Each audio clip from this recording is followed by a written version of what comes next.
ይህ የምፅዓቱ አዋጅ ነጋሪ አገልግሎት ወቅታዊና ዕለታዊ ወጎችን በማቅረብ ትንታኔ የምንሰጥበት የተለያዩ እንግዶችንም በመጋበዝ የምናቀርብበት መድረክ ነው።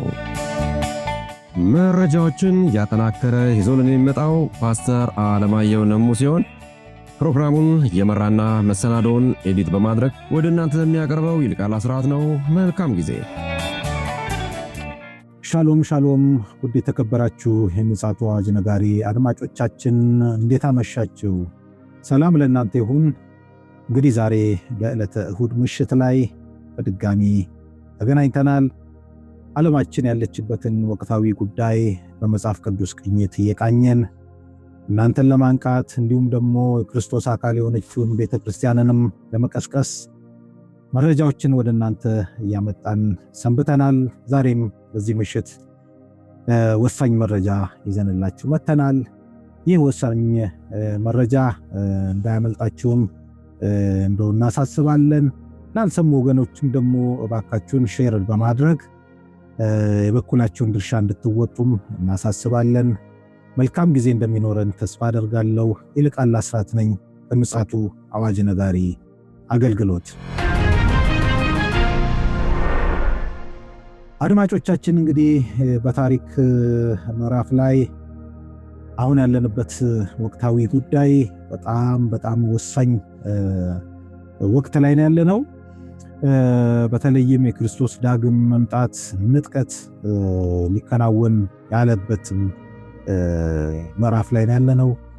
ነገር ግን ነቅተን ተዘጋጅተን እየተጠባበቅን ነው ወይ የሚለውን ጥያቄ ለእያንዳንዳችን በመተው ፓስተር አለማየሁ ይዞልን ወደ መጣው መረጃችን እናመራለን። መስመር ላይ ሆኖ እየጠበቀኝ ነው። እንግዲህ ከእርሱ ጋር ጥሩ ጊዜ ይኖረናል። ቅድሚያ ሰላምታ ልስጥና በቀጥታ መረጃችንን እናደምጣለን። ሰላም ላንተ ፓስተር፣ እንዴት አመሸ? እንደምን አመሸ ወንድም ይልቃል? እግዚአብሔር ይመስገን። ውሎ ጥሩ ነበረ? ጥሩ ነበር፣ እግዚአብሔር ይመስገን። ጌታ ይመስገን። መረጃን እስኪ ያቀብለን። እንግዲህ ምንድነው ሰሞኑን በእስራኤል አየር ላይ በጣም እጅግ ከፍተኛ የሆነ በታሪክም ለመጀመሪያ ይመስለኛል፣ እኔ አላየሁም። አንዳንድ ሰዎች ግን ከመጽሐፍ ቅዱስ ጋር እያገናኙ ሲተነትኑት ሰምቻለሁ። ያ አግባብ ነው ወይ አይደለም የሚለውን ነገር ትንሽ ጠለቅ ያለ ነገር ይጠይቃል፣ ማጥናት ይጠይቃልና ግን በርካታ ቁራዎች በእስራኤል ሰማይ ላይ እየጮሁ ከፍተኛ ድምፅ እያሰሙ ሲያልፉ ታይተዋል። ይሄ በረቢዎቹም ዘንድ በአይሁዶቹም ዘንድ ከፍተኛ ድንጋጤ ፈጥሯል። ምክንያቱም እንዲህ አይነት ምልክቶች በሚያዩበት ሰዓት አይሁዶች ሁልጊዜ ምን ያስባሉ መሰለህ? ጦርነት አለ ብለው ያስባሉ። ጦርነት አለ፣ የጦርነት ምልክት ነው። ከፍተኛ ጦርነት አለ እና የዛ ምልክት ነው። ስለዚህ ብዙም ሰው ደግሞ በጦርነት ሊሰዋ ስለሚችል ዝግጅት አድርጉ የሚል መልእክት አለው ብለው ነው አባቶቻቸው የነሱ የሚናገሩት። ያንን ይሄው ማለት እንደው ወደዚህኛው ሐሳብ በደም ሳትገባ በፊት ቁራ የሚለው ነገር ብዙ ጊዜ የሚነሳው ከኖህ ታሪክ ጋር ነው።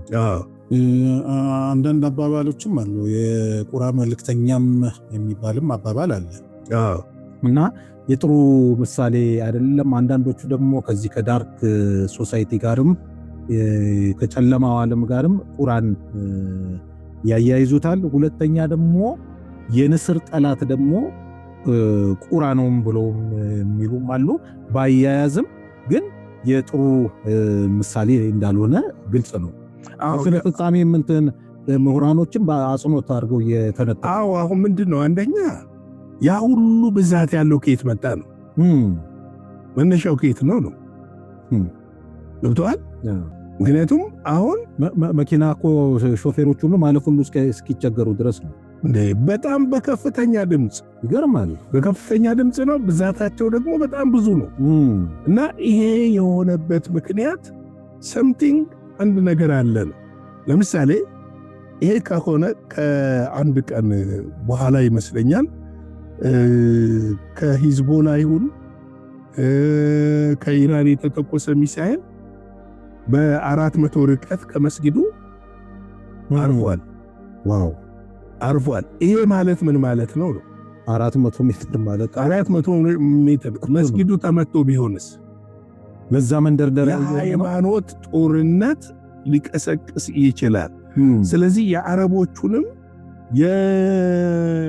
የጠቅላላ ዓለም አቀፍ የሙስሊሙን ማህበረሰብ ቢሊየን ወደ ጦርነቱ ይጋብዛል ማለት ነው። ስለዚህ እነዚህ ነገሮች ስጋትን የፈጠሩ ናቸው። ቀላል ነገሮች አይደለም። አሁን እኛ የመጨረሻው ዘመን ላይ ነን ስንል እንደው ዝም ብለን እንደው አለ አይደለ ለሚዲያ ሞቅታ እየተናገርን አይደለም። የሚታየውን ነገር ለምሳሌ ሁለት ነገር እናንሳ። በዓለም ላይ ከዛሬ 20 ዓመት በፊትና አሁን እንደው በ20 ዓመት ኮምፔር እናድርግ ብንል የሞራል ውድቀት ተከስቷል አልተከሰተም?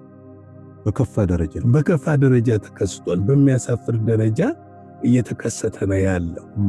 ለምንድነው ይሄ የሞራል ውድቀት መነሻው ምንድነው ብለን ስንመለከት አርቲፊሻል ኢንተለጀንስ ከመምጣቱ በፊትም ሶሻል ሚዲያውን በመጠቀም ሰይጣን ብዙ ወጣቶችን አቢዩዝ የሚያደርግበትን መረብ ዘርግቶት ነበረ። ያን መረብ ዘርግቶት ነበር። ስለዚህ ስለተዘረጋ በዛ መረብ ውስጥ የሚገቡ ወጣቶች ሁሉ ለምሳሌ ከስነ ምግባር አንዱ ፋሚሊን መጽሐፍ ቅዱስ ከሚለው ፋሚሊን ማክበር፣ ለፋሚሊ መታዘዝ የሚባል ታላላቆችን ማክበር፣ መታዘዝ የሚባሉ ነገሮች እሴቶች አሁን ላይ አታያቸውም። በዓለም አቀፍ ደረጃ አንዱ የሞራል ውድቀት ለመጨረሻው ዘመን መቃረብና መፋጠን ምክንያቶች ናቸው። ስለዚህ እነዚህ ምክንያቶች በቀላሉ ቤተክርስቲያን ማየት የሚገባት ጉዳይ አይመስለኝም ለኔ። አሁን እኛ ብዙ ጊዜ ፎከስ ጦርነቱ ላይ ነው የምናደርገው አይደለ? ይሄ ጦርነት ደግሞ ይዞ የሚመጣው ብዙ መዘዞች አሉ ከዚህ በኋላ እና ፎከሱን ቤተክርስቲያን አይኖቿን መጽሐፉ ላይ ማድረግ ነው ያለባት። መጽሐፍ ቅዱስ ላይ ነው ማድረግ ያለባት። ለምን ሆነ እንዴት ሆነ? የአሜሪካና የኢራን ጉዳይ ነው፣ የኢራንና የእስራኤል ጉዳይ ነው፣ የማንና የማን ጉዳይ ነው፣ የነዳጅ ጉዳይ ነው። ዓለም አቀፉ ሚዲያ የሚተነትነው ይህንን ነው። ዓለም አቀፉ ሚዲያ ከመጽሐፍ ቅዱስ ጋር የተያያዘ እይታ የለው። ስለዚህ እኛ ግን እይታችንን ከመጽሐፍ ቅዱስ አንጻር ምን እየሆነ ነው የሚለውን ነገር በደንብ አጽንኦት ሰጥተን ማየት አለብን። ስለዚህ አንዱ የሞራል ጉዳይ ነው። ሁለተኛው አሁን ምድር ላይ እንደ ሰሞኑን ራሱ በእኛ ሀገር እኮ ራሱ የመሬት መንሸራተት፣ ጎርፎች እየተከሰቱ ነው ያሉት። የተፈጥሮ አደጋ በዓለም አቀፍ ደረጃ ስትወስደው ደግሞ እጅግ በሚያስደንቅ ሁኔታ በ10 ዓመት ውስጥ የሚከሰቱ የነበሩ ነገሮች በአንድ ዓመት ውስጥ መከሰት ጀመሩ። በአንድ ዓመት ውስጥ መከሰት ሲጀምሩ ምንድን ነው? የበረዶ ሽንፍሮች፣ የመሬት መንቀጥቀጦች፣ የእሳተ ገሞራ ፍንዳታዎች፣ የሰደድ እሳቶች መቀስቀስ ገብቷል። ዓለምን ምን እያደረጋት ነው? እየናጣት ያለበት ጉዳይ ነው። ሶስተኛው ዛሬም ትንሽ ትኩረት ሰጥተን እንድንመለከተው የምፈልገው የኢኮኖሚ ጉዳይ ነው። የኢኮኖሚ ጉዳይ ባይዘዌ ዜናው እንደደረሰን እናቀርበዋለን። በትናንትናው ዕለት ቅዳሜ ማለት ነው በአሜሪካ በመላው አሜሪካ ቢያንስ ከ3000 በላይ ታላላቅ ስብሰባዎችና ሰልፎች መጠራታቸውን ታውቋል። ንቅናቄ ማለት ንቅናቄ የአመፅ ንቅናቄ። ምንድን ነው? ለምንድን ነው ይህ ንቅናቄ መጣው? የአክሲዮን ገበያ አሽቆለቆለ። የነዳጅ ዋጋ ሰማይ ወጣ። የሸቀጥ ዋጋ ሰማይ ወጣ። ሰው የመኖር ህልውናውን ለማስከበር ሰውም ደግሞ ይንቀሳቀሳል። ስለዚህ ይሄ ደግሞ ምንድን ነው? በየቦታው ሽብርና ነውጥ ይሆናል የሚለውን የህዝብ በህዝብ ላይ የሚለውን የእግዚአብሔርን ሐሳብ አጽንኦት ይሰጠዋል።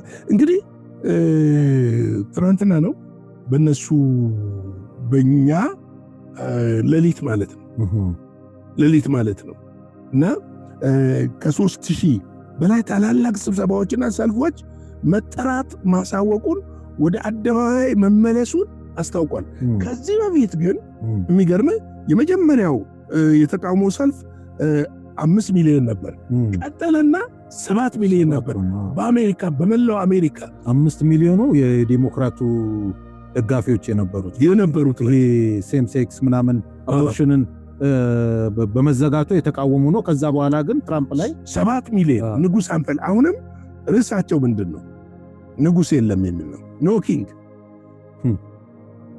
ኪንግ የሚል አምባገነን ሆኑብን ነው። አዎ ይህንን ደግሞ ምንድነው የሚያደርገው? አሁን በአሜሪካ ነው የተጀመረው። ነገ አውሮፓዎች ላይ ታየዋለህ። ከዛ ወደ ኤዥያ ወደ አፍሪካም ሊገባ ይችላል። ምክንያቱም ሰው የመኖር አቅሙ ምንም ጥያቄ እየተዳከመ ዳቦ 10 ሳንቲም ጨመረ ብሎ አይደለም አመጽ ጎረቤታችን እንኳን። አዎ እና ስለዚህ እነዚህ ነገሮች ቀላል ጉዳይ ትኩረት የሚሰጣቸው ጉዳይ ናቸው የምልበት ትልቁ ምክንያት ይሄ ነው። እንግዲህ ቅዳሜ የሚካሄደው ሰልፍ ደግሞ ትናንትና ማለት ነው እኛ ይህንን ዜና በምንሰራበት ሰዓት ተካሂዷል። በአሜሪካ ታሪክ ከተመዘገቡ ታላቅ የተቃውሞና እንዲህ ሊሆን እንደሚችል አዘጋጆቹ በከፍተኛ ተስፋ እየጠበቁ ነው ያለው። ይገርማል።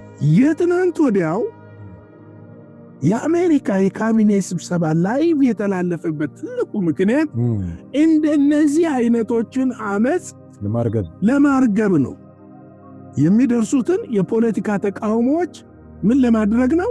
ለማርገብ፣ ሎቢ ለማርገብ ነው። ግን ይረግባል ወይ ካልከኝ አይመስለኝም። አሁን ላይ በዓለም ዙሪያ ያለው እንግዲህ የኢኮኖሚ ክራይሲስ የአክሲዮን ገበያ ብቻ መውደቅ አይደለም። ብዙ ነገር አለው ውስጥ። በጋዝ የሚሰሩ ፋብሪካዎች ሊዘጉ ይችላሉ። የሥራ አጥ ቁጥር ሊጨምር ይችላል። የግብርና ምርት ሊቀንስ ይችላል ከማዳበሪያ ጋር በተያይዞ። በዛ ላይ ደግሞ የነዳጅ መጥፋቱ ደግሞ የትራንስፖርት ሴክተሩን ይመታል። ምርት እንደ ልብ አይጓጓዝም። ምርት እንደ ልብ ካልተጓጓዘ ደግሞ በእኛም ሀገር የምናየው ረዣዥም ሰልፎች አብዛኞቹ ከክፍለ ሀገር ወደ አዲስ አበባ ከተማ ምርትን የሚያጓጉዙ ናቸው። የኮንስትራክሽን ስራዎች ሊቀዛቀዙ ይችላሉ። በኮንስትራክሽኑ ዘርፍ ላይ ያሉ በብዙ ሺህ የሚቆጠሩ ሰራተኞች ስራ አጥ ሊሆኑ ይችላሉ። ይሄ ነገር በዚህ ዋጋም ይነራል። ለዋጋ ንረቱማ ያው እኛ ገና ኮሽ ሲል ነው ነጋዴው ታውቃለህ። ኮሽ ካለ የዛሬ 10 ዓመት ያስገባውን ዛሬ የሚጨምሩበት ነው የሚያደርገው። እና የኛ ሀገር ገና መዋቅሩ እየተሰራ ያለ ገና ወደ ትክክለኛ ይሄ ምንድነው የሚባለው ገበያ መር ኢኮኖሚ ወደዛ ለማምራት ገና ዳዴ ላይ ያለ ኢኮኖሚ ነው። ምንም ይሄ እንትን የምትለው ምንም ይጎዳዋል። አዎ ይጎዳዋል። እሱንም ወደ አልተፈለገ አቅጣጫ ሊወስደው ይችላል። አሁን ላይ ሀገርን ለሚመሩ ሰዎች ትልቅ ጫና ነው። ምክንያቱም እነሱ በፈለጉትና ባመጡት ነገር ሳይሆን እነሱ ባልፈለጉትና ባላመጡት ነገር የሚከሰት ክስተቶች ናቸው የሚሆኑት። እነዚህ ክስተቶች ደግሞ አሁን ላይ እንግዲህ ሌሊቱ ሰልፍ ምን እንደሆነ እንደው ሰኞ ዕለት በደንብ አጠናክረን እንደ ፓስተር ከተላለፈ መልእክቶቹ የሚለውንም ከማጠቃለል በፊት እንደው በትንሹ በመጠኑ ይሄን ነገር እንድታነሳው ስለፈለኩ ነው። መግቢያ ላይ ያመጣው መረጃ አለና ውዥንብርም እንዳይኖር። ምክንያቱም ይሄ የነዚህ የቁራዎቹ በሰማይ ላይ መታየት ሌላ ቴዎሎጂም ያመጣ ስለሆነ ይሄ ቅድመ አርማጌዶን እንግዲህ ዮሐንስ ራእይ ላይ ተጻፈው አለ አይደል? አሞሮች ተሰብሰቡ የሚለውን እሱንም ኮት እያደረጉ መረጃ እየሰጡ ያሉ ወገኖችም ስላሉ እዛ ጋር ይያዛል አይያዝ የሚለውን ውዥንብር ለማጣው እሱ አያያዝ ገበ ነው ጊዜው። የአርማጌዶን ጦርነት ማለት እኮ ቤተክርስቲያን በምድር የለችም። ዋዜማ ነው የሚሉት። ዋዜማ ነው። ዋዜማ ሊሆን ይችላል። አሁን ለምሳሌ የሶስተኛው ዓለም ጦርነት ይጠበቃል፣ ይፈራል። የሚፈራበት ትልቁ ምክንያት አሁን ያለው ዓለም ላይ ይሄ ኢኮኖሚ ክራይሲስ የሚቀጥል ከሆነና ጦርነቱ በዚሁ እየተስፋፋ አቅጣጫውን እያሰፋ የሚሄድ ከሆነ ምናልባትም የጎራ መለየት ጉዳይ በፊቱም እየተጠናከረ ያለ ጉዳይ ስለሆነ ጎራ ለይቶ መጠፋፋቱ ሊኖር ይችላል። ግን የሶስተኛው ዓለም ጦርነት እኮ አንድ ከሚያስፈሩ ነገሮች ምን እንደሆነ ልንገርህ። አሸናፊውን ተሸናፊ የለውም በጭራሽ የለውም። በፍጹም ወደ ድንጋይ ዳቦ ዘመን ነው የምንመለሰው። ምናልባት የተረፈ ሰው ካለ የድንጋይ ዘመን መሆኑ እኮ አይደለም እኮ ፓስተር። ከዛ በስተጀርባ ያለው እኮ ሰይጣን ይኸውልህ በወኪሎቹና በራሱ ባሰማራቸው የጨለማው ማህበረሰብ በገፍ ወደ ሲኦል ወደ ገሃነም ህዝብን ይዞ ለመግባት የተደረገ ተግባር ነው ብዬ ነው ማስበው። እና ምናልባት እንግዲህ በዚህ ጌታ ኢየሱስ ክርስቶስ እንግዲህ ሊያስቆም እንደሚመጣም መጽሐፍ ቅዱስ ይነግረናል። ዞሮ እንግዲህ ጨርሰሃል? እንግዲህ ወደዛው እየሄድኩ ነው። ላጠቃለው ምንድነው አሁን ላይ ያለው የዓለም ሁኔታ በእንደዚህ ሁኔታ የሚቀጥል ከሆነ ቤተክርስቲያን ራሱ ያለችው አደጋ ላይ እንደሆነች ልታውቅ ያስፈልጋል። ቤተክርስቲያን ራሱ ኢኮኖሚው አይነካኝም ብላ ታስባ ከሆነ በጣም ስህተት ነው ያለባት። ስህተት ነው የምልበት ምክንያት ምንድነው? በእርግጥ አንዳንዶች የገንዘብ ምንጫቸው ምን እንደሆነ የማይታወቅ አለ። እነሱን ላይነካቸው ይችላል። የገንዘብ ምንጫቸው ምን እንደሆነ እኛም አናቅም። ነገር ግን በአስራትና በመባ የምትተዳደር ቤተክርስቲያን አስራትና የመባ ገቢ ሊቀንስ ይችላል። ያ ደግሞ ቀነሰ ማለት የወንጌል አገልግሎት ሊገታ ይችላል። ለዚህ ነው ቤተክርስቲያን መፍጠን አለባት፣ መቅደም አለባት። ሁልጊዜ ጠላትህ ሊያነቃ አይገባም። ከጠላት በፊት ነው ቀድመ መንቃት ያለብህ። ከጠላት በፊት ነቅተ ነው ምላሽ መስጠት ያለብህ። መጸለይ ያለባት ጸሎትን አውጃ በእግዚአብሔር ፊት መውደቅና የእግዚአብሔር የምህረት እጅ እንዲገለጥ። ምክንያቱም አንዳንድ ጊዜ እግዚአብሔር እኮ ምን ይላል? እስራኤል ተዘሎ ተቀመጠ ይላል። ከጥፋቱ ይዘለላል እኮ። አንዳንዴ ይዘልሃል፣ ገብቶሃል? አንዳንዴም ደግሞ ይሸሽግሃል። እግዚአብሔር ገብቶሃል? በዛ ውስጥ ያንን የሚያመጣው ምንድነው? ጸሎት ብቻ ነው። ያንን ሊያመጣ የሚችለው ጸሎት ብቻ ነው። ስለዚህ አብረን እንግዲህ እኛም ጥሪ እናደርጋለን ለቅዱሳን ቤተክርስቲያኖችም ጥሪ ቢያደርጉ ጥሩ ነው። ወደ እግዚአብሔር ፊታችንን መልሰን መጮህ መቻል አለብን። እንዲሆነኩ ማለቱ ብቻ ውጤት አያመጣም። እኛ ተልኳችን እናንተ እንድትነቁና የጊዜውን መረጃ አግኝታችሁ በእግዚአብሔር ፊት ዝግጁ እንድትሆኑ እንድትጸልዩ ለማድረግ ነው። ለማበረታታት በተለይም ለሚሽን አገልግሎት በተለያየ አቅጣጫ የተላኩም ወንጌላውያን አገልጋዮችም አደጋ ላይ ነው የሚወድቁትና በጣም ሊታሰብበት ይገባል። ብዙ መታሰብ ያለበት ጉዳይ አለ። ምክንያቱም ይኸውልህ መንፈሳዊውን ዓለም የምትመራው ቤተክርስቲያን ነች። ነባራዊ ዓለም ደግሞ የመንፈሳዊ ዓለም ውጤት ነው። ልክ ነው። መንፈሳዊ ዓለም ላይ የበላይ ሆና ስትወጣ ነባራዊ ዓለም ላይ የሚፈጸመውን ነገር ማሰርም አስቆምም ትችላለህ። ማቴዎስ 16:18 አካባቢ የሚናገረው ያንን አይደለ? ጌታ ኢየሱስ ክርስቶስ የተናገረው ምንድነው ያለው? በሰማይ በምድር ያሰራችሁት በሰማይ የታሰረ ይሆናል፣ በምድር የፈታችሁት ደግሞ በሰማይ የተፈታ ይሆናል። ለማሰርም ለመፍታትም ኦቶሪቲ ለቤተ ክርስቲያን ሰጥቷል እግዚአብሔር። ያንን ኦቶሪቲዋን ነው መጠቀም ያለባት ቤተ ክርስቲያን። አሁን ከጫጫታው ይሄ ከምድር ግርግር ወጣ ብላ ገብቷል። ወጣ ብላ ማሰብ አለባት። ያንን ወጣ ብላ ስታስብ አሁን ምድር ላይ እየተከናወነ ያለው ነገር ግልጽ ሆኖ ይታያታል። ያ ግልጽ ሆኖ ሲታያት ደግሞ በአግባብና በስርዓት መጸለይ የገሃነም ደጆችም አይችሏትም የሚለውም እዚህ ላይ መጠቃለል እኮ። ይህንን መፈጸም የምትችለው ስትጸልይ ብቻ ነው ለማለት ነው። የጌታ ጸጋ፣ ሰላም፣ ቸርነት ከሁላችሁ ጋር ይሁን። ሻሎም። እግዚአብሔር አብስቶ ይባርክ። ፓስተር በጣም ወሳኝ አጀንዳ ነው ይዘህልን የመጣኸው። እንግዲህ እኛ ሚና መረጃ ለህዝበ ክርስቲያኑ ማቅረብ ነው። እንግዲህ መመልከት፣ ማየት ባሻገር ያለውንም አይቶ አስተውሎ በተለይ ደግሞ ለመሪዎች ህዝቡን ይዘው መምራት እንዲችሉ ምልከታን የሚሰጥ አይን ከፋች መረጃ ነው ያቀበልከን። እግዚአብሔር አብስቶ ይባርክ። እንግዲህ ውድ ምዕመናን፣ ውድ ቅዱሳን አድማጮቻችን ይህንን የምትሰሙት እንግዲህ ከምፅዓቱ አዋጅ ነጋሪ አገልግሎት የዜና ትንታኔ ነው እንግዲህ የምትሰሙት። ይህንን መረጃ ለእናንተ ስናቀብል እኛም ምጥ እየያዘን እያሰብን ስለሆነ ይህንንም እንድትረዱልን በጌታ ፍቅር እናሳስባለን። ምክንያቱም ፊት ያለውን ነገር እግዚአብሔር አብርቶልን እያየን ስለሆነ በትኩረት እንድታደምጡን አስተውላችሁም ደግሞ እንድትሻገሩም ጭምር ስለሆነ እግዚአብሔር ለዚህ ደግሞ መረዳቱና ማስተዋሉ እንዲሰጣችሁ እንመኛለን። ለዛሬ እሁድ ምሽት ይዘን የመጣነው አጀንዳ ይህንን ይመስላል። የእግዚአብሔር ፈቃድ ከሆነ በነገው ዕለት ደግሞ በሌላ መረጃና መልእክት ተመልሰን እንመጣለን። እስከዚያው ድረስ መልካም ጊዜ ይሁንላችሁ። ሻሎም። ለዛሬ ይዘን የመጣነው ወቅታዊ መረጃ ይህንን ይመስል ነበረ። በሌላ ጊዜ በሌላ መሰናዶ እስከምንገናኝ ሰላም ለእናንተ ይሁን።